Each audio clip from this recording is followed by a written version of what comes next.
Before I start the video, I just want to say that I have a Patreon, and I would gladly accept some donations. Also, I have an Instagram, so please follow me where you can stay updated with my personal life, and I'll even connect with you through the DMs. My username is The Trip Keeper. I'll put the link to my Instagram and Patreon in the description. Thank you all so much, and peace out.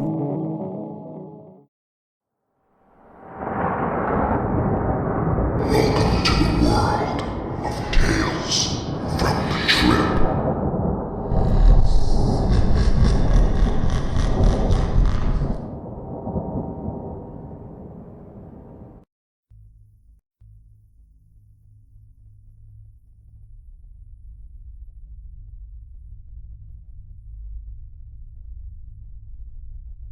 Anastasia Marie Jewell was the most amazing, beautiful looking woman I'd ever met.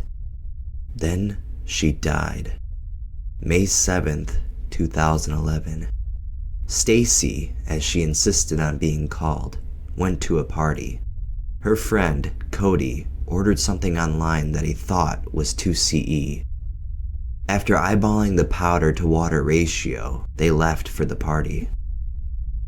Just a fun night, a couple drinks, some video games, then the water bottle with a skull drawn on it was brought out. One of her friends decided to try it first as he was more experienced with drugs. After about 5 minutes, they noticed him laughing, hallucinating, and having fun, so all but one decided to take some. A few minutes later, the first man started to seize. If they had just waited an extra couple of minutes, my best friend would still be alive. Stacy began seizing and fell to the floor, as did 7 others that night. After nearly 45 minutes of seizing, hallucinating, vomiting blood, and calling out for her mother, the ambulance finally arrived. Minutes later, my friend and voice student were pronounced dead. Is it worth it? Is it worth you or someone you love dying just for a good time? She was amazing, and now she's fucking dead. All because of a series of stupid mistakes. Her boyfriend, Andrew Ackerman, also died, as did one man in Roth, where Cody bought the drug. Cody is now in jail, charged with their 7 murders. 7 people were hospitalized, and many of them are living with physical consequences. All of them have to live with the fact that if they had just waited 5 more minutes, their friends would not be in the cold, dark ground, but with us, laughing, talking, and singing. Do your damn research. It is too easy to overdose on this shit, and even twice the normal dosage can rip you apart.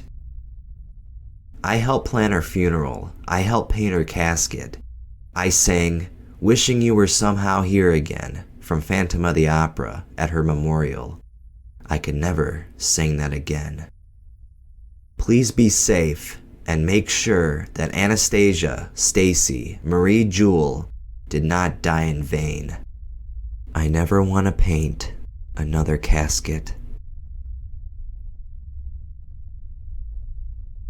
I do understand that they're going through pain, but at least they'll be able to see their kids. Mine's underground. And something better be done. That's all I can say.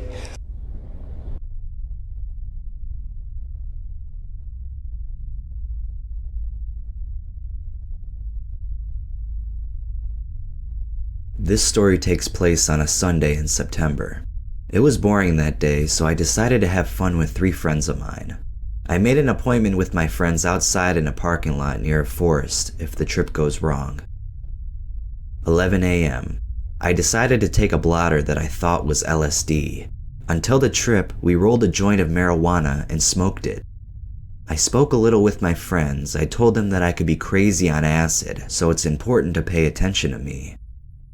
We decided to take a walk in the city until the onset, to return to the parking lot afterwards.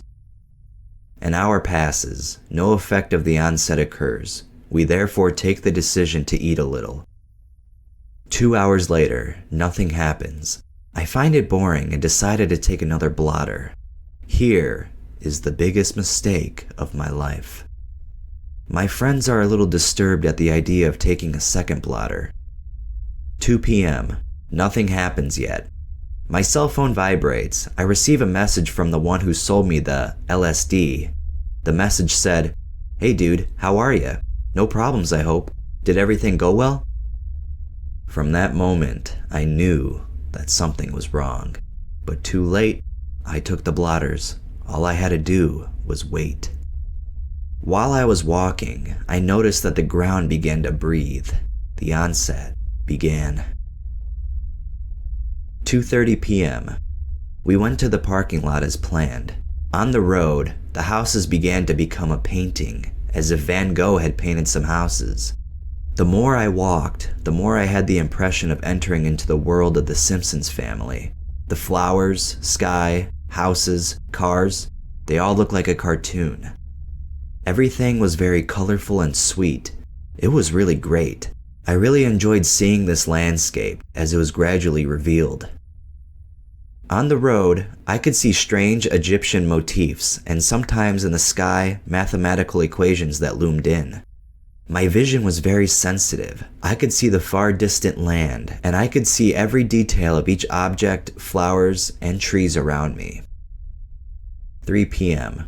When I entered the parking lot, everything was mysterious. For example, between the road that separated the parking, it was a magical portal where only those with superior minds have the right to enter. This parking lot was my sanctuary. My power was over it, and I could control and manage it my way. The onset was here. I could see every detail of the trees, yet they were very far away from me. I could also control the time and change the colors in my own way. The blue might be green, black could be white, etc. As for my friends, their faces were filled with emotions. I could read their minds. One was nervous, the other one does not seem to understand why I trip. I amused myself with a friend. He was really like Krusty the Clown. When I touched him, there was crazy colors coming everywhere out of his body. I really enjoyed that moment. After a stick of wood drew my attention, I took in my hands and I suddenly found myself in a Viking ship. The parking was a spaceship where I had the impression of seeing water rise from the ground. I shake the stick in my hands to move it. It was really enjoyable. 3:30 p.m. My friend asked me if it was going well. They all remarked that I'm quite pale and my lips became purple and blue. I did not pay attention. I was so gone into the magic world. My friends really wanted me to go home, so they forced me to go because they knew something was wrong and I was saying stupid shit. I said to them, "Okay, we'll go home." But then I noticed that the environment became graying. I asked myself full of questions. What will my mother say if she sees me in this state? I was supposed to come back home at 5 p.m. On the way, I became psychotic and crazy. It happened on my street where my house was on. Here, the objects around me in the city had a soul. Items were driven to cry. 4 p.m. So this is when it really became a bad trip. I saw my house all dark and aggressive. She wanted me to open the door. The house called me. On exterior windows, I could see vicious shadows. My friend left me at my door. I opened the door, and my mother was in the hallway. I wanted to dodge her and go up quickly in my bedroom. My mother yelled, "What happened to you?" I heard those footsteps on the stairs, and my heart fluttered at full speed. I also had a strange feeling. I quickly teleported in every corner of my room as if my body and mind wanted to avoid my mother. My mother was there and said, "Oh my God, look at your lips. What are you doing?" She was upset. I was huddled in a corner of my room. My mother shouted, "I'll tell your father." In the living room, I heard my father say, "Holy fuck, he took drugs." My father came angrily and told me, "You're a bastard and a little asshole." He wanted to hit me, and I started crying. I told him, "Sorry, Dad, please. Sorry, I took LSD." He was fucking upset and yelled to my mom, "Call the ambulance quick, he's gonna die." He was fucking nervous and told me to come into the living room. I followed him in, and boom, total mindfuck. He gives me water and I immediately spit it out, thinking he wants to poison me. My father tells me I was a fucking shit and I was totally crazy. My little brother freaked me out. He was like, "Boo!" and I was bumping with fear. There, my father told me to sit down. My mother was in the kitchen and she had called the hospital. I had to be brought to the emergency room immediately. 4:30 p.m. What I'm going to explain is very hard to understand. You would really have to live the experience to understand it. I was in the living room and there I saw my life begin to scroll right in front of me. I do not know how to explain it, but every step I reached a different period of my life, from life to death. When I got up from the chair to go in the car, it was as if I was dead. I was physically dead, but mentally present. When I was in my hallway to go towards the car, opening the door, I saw the neighbors who were sad and my mom was crying deeply. When I entered the car, my arms were crossed like a dead person. I was in a hearse. My mother cried a lot and I heard my parents say, "Are we going first to the morgue or the cemetery?" I couldn't speak anymore. I had a huge body load. I couldn't feel anything. It was really sad. I really thought I was dead. On the way to the morgue, I saw through the window of the car. I saw my friends with flowers in their hands. It was only regular people, but as I said, the hallucinations were very strong. Throughout the way, I saw all the friends I knew, all the members of my karate club, and they were escorting my car to my final destination. At the funeral home, I knew almost all the people. Some of them were crying, and I could read all their feelings on their faces. Arriving at the emergency room, my father took me by the hand. I heard the voice again. "Come, sir, we'll take you. It will not hurt." We arrived at the counter. There was a waiting room next door. I then looked into the room, and then, boom, I saw all the people I knew who looked at me with a sad and helpless feel. Sadness was on their face. A medic asked me to sit down on a wheelchair to take me into a small room. I thought the hospital was heaven, and since that I had died, I had access to heaven. In the room, the doctor asked me what I took. I replied that I had taken LSD, and then black hole. A few seconds later, still in the same room, the doctor was gone. I was on a chair. A voice said, "It will not hurt." I told the doctor, sadly, "But I do not know. What is death? Is it going to hurt?" I repeated at least a dozen times. He said, "No, it will not hurt. Let yourself die." On the door, which was at the opposite side of the room, I saw the last 10 seconds of my life. Every second appeared on the door. Everything made sense.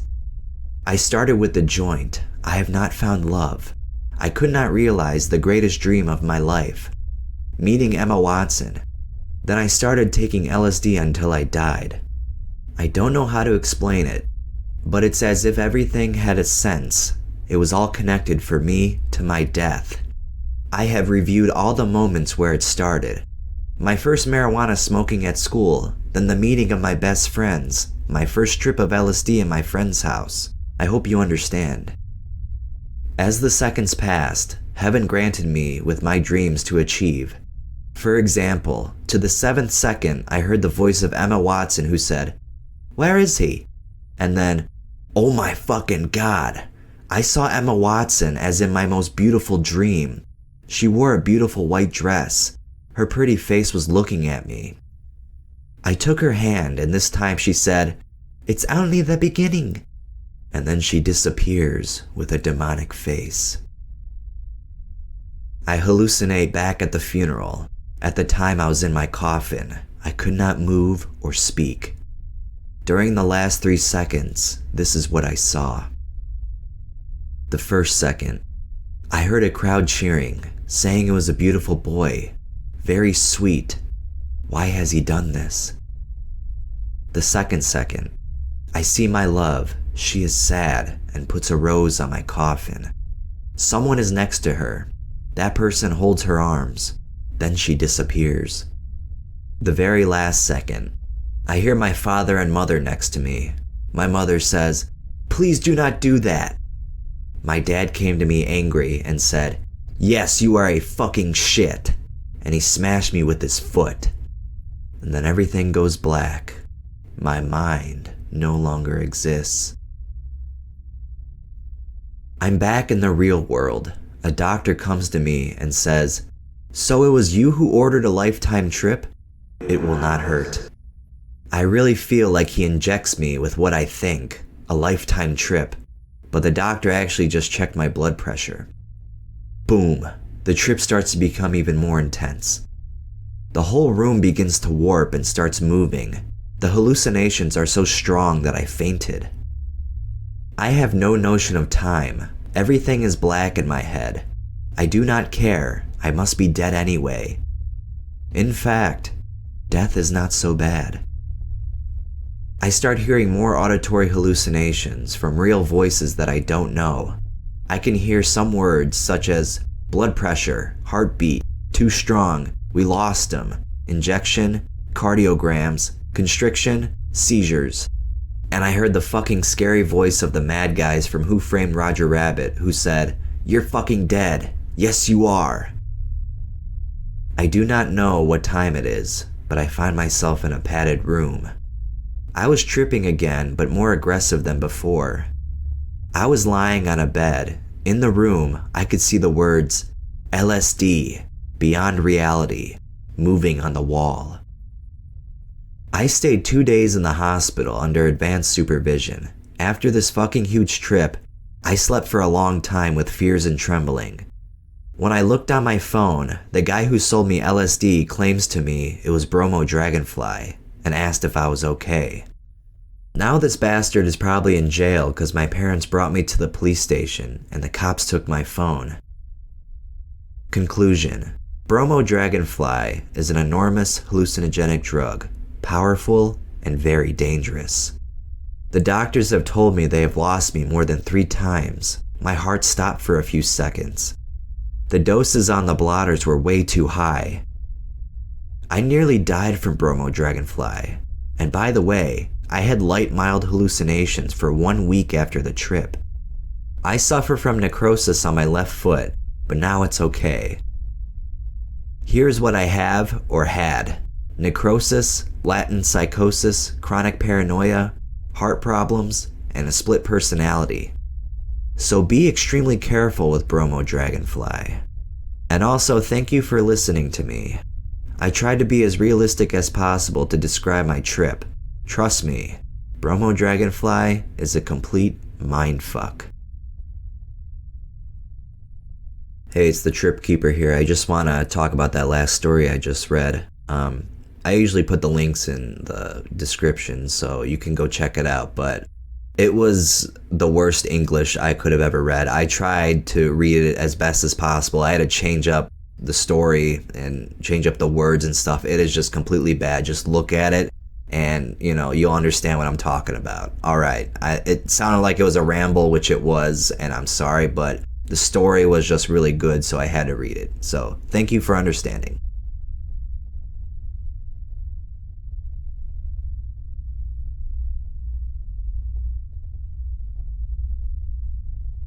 John was very close to Brian and has been very depressed ever since, until he saw an online forum. John had thought it was all his fault, but he certainly feels less guilty now that he knows it was a bad batch. I trust John completely. He is extremely intelligent and always does his research. I knew something was wrong when I started to feel the intensity. John would have never given me a starting dose that was that strong. I was expecting it to recede, but it kept getting more intense, and that is when reality went completely away. I was in my room, walking back and forth from the bed to the bathroom. John would check on me, but I could not handle human contact, and he said Brian was having a rough time, so I sent him away. Light was way too intense for me, and so was closing my eyes. My cat scared the hell out of me. I just wanted it to be over. I almost asked to be taken to the hospital, but I figured that it was just going to pass. But it didn't. I soon went over the edge and found myself at the point where I was crawling on the floor in every direction, only to find out that I was alone in a psychedelic universe. I was the center of this universe, and no matter which direction, to whom, or where I crawled, I was stuck. This universe was strange. I was the queen. I was everything. But I was not allowed knowledge. The voices of the universe told me that I was the center, and I was not allowed to know everything. It seemed to follow a circular pattern. Eventually, I landed on my back. I had given up. I saw visions of my boyfriend's father standing over me trying to help, but the universe made him disappear, only to be replaced by an EMT injecting me with an IV drip. I felt that the universe was pleased by this, and all I could tell it back in repetition was obnoxious, yet something about it felt good and right, so the words seemed to come out of me seductively. Next thing I know, I wake up in a hospital, completely wired up to health monitoring machines and a catheter. I was still having some visuals, but very minor. I could tell they had given me some sort of sedative because I felt foggy. I kept falling asleep and waking up. In one of my waking moments, a nurse had told me that John was being difficult, but she did not mention Brian. I then overheard the nurses and a police officer talking. It was about 3 people. One of them had died. I was hoping it was not about me, John, or Brian. It was only hours later that I found out that they were. John and I were discharged from the hospital Sunday around 11 a.m. We went home and the house felt too cold for me. We have this courtyard thing near the front door, so all afternoon Sunday I took naps in the courtyard. I was hungry, but I found it hard to go in the house. It felt bitterly cold, and trust me, I know what cold is. I grew up in New Hampshire. Eventually the sun went down, and I could not bear the hunger pains anymore, so I went inside. I loved Brian. The relationship that he had with John made me jealous. I wish I was closer to my sister, who is the same age as Brian. I had the easier childhood than John and Brian, but Brian and John's lousy childhood made John's bond to Brian stronger. Even though Brian was only John's half-brother, the same mother, their relationship was very strong. Since Brian was at a young age, he was transferred back and forth from his mother to his father. It was a bad situation. While Brian was at their mother's house, John played the role of the male role model. John taught him how to read, how to fight, and how to be a man.